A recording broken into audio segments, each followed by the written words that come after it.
Nagpur central jail में payroll में छोड़े गए 50 से अधिक कैदी कुछ माह से वापस नहीं आए हैं। वह कैदी अब तक फरार बताए जा रहे हैं। देखिए नागपुर टुडे की विस्तृत रिपोर्ट।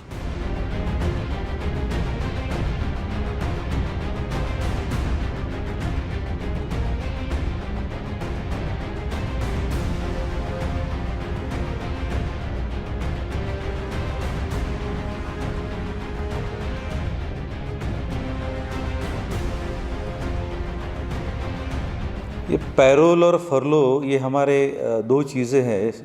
जो फरलो जो है, अगर जो प्रिजनर जेल के अंदर है और उसका बर्ताव अच्छा है तो उसको कुछ समय के बाद वो फरलो के लिए एलिजिबल होता है।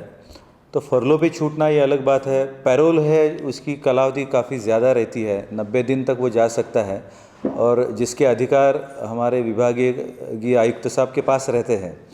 ये सच है कि कुछ लोग पैरोल पे जाने के बाद वापस रिपोर्ट नहीं करते। इसके लिए शासन ने अभी जो अपना जो भारतीय दंड संविधान है उसमें जो 224 का जो कलम है उसके तहत उनके ऊपर गुना दाखिल हो जाता है, जैसे वो अपने कस्टडी तोड़ के फरार हो गए हैं।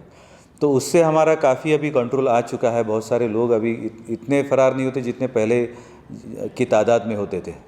नागपुर छोड़ के जहाँ जहाँ पे जो 9 सेंट्रल जेल है महाराष्ट्र के, औरंगाबाद है, पूना है, मुंबई है, नासिक है, तो वहाँ के बहुत सारे जो कैदी है वो फरलो या पैरोल पे जाते हैं। तो उसमें से कुछ कैदी रिपोर्ट नहीं करते, ये बात सही है।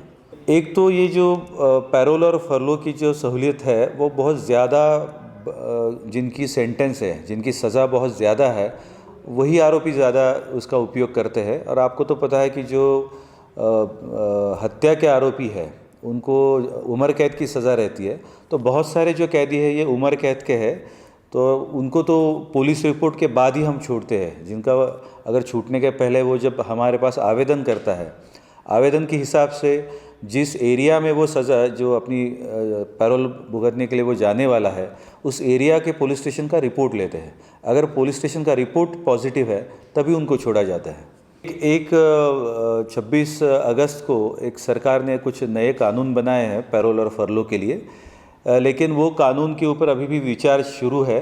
वो उसमें कुछ जो प्रोविजंस है उसके ऊपर विचार शुरू है। अभी जो 30 दिन और उसके बाद में एक्सटेंशन था 90 दिन तक, वो थोड़ा कम करके 45 दिन का कर दिया है, लेकिन अभी भी उस पर विचार शुरू है। वो पुराने कैदियों को लागू नहीं है। 26 अगस्त के पहले के जो कैदी है उनके लिए ये प्रावधान अभी तक लागू नहीं किया है। और ये जो नया प्रावधान है उसके ऊपर भी थोड़ा विचार चल रहा है कि उसमें और क्या बदलाव ला सकते हैं करके। नागपुर टुडे की टीम आज नागपुर सेंट्रल जेल के बाहर खड़ी है।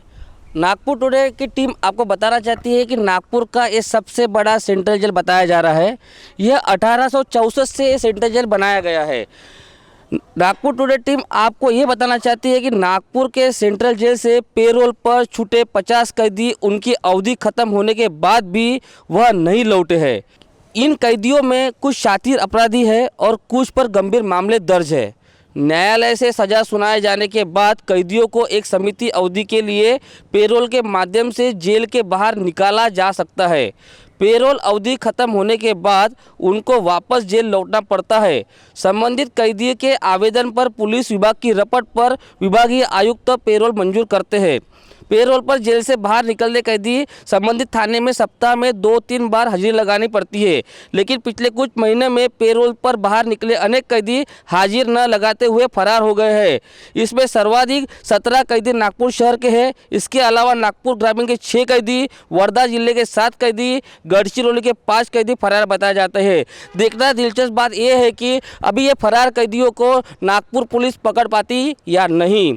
नागपुर टुडे के लिए रविकांत कामड़े, विकास जोने के साथ नागपुर।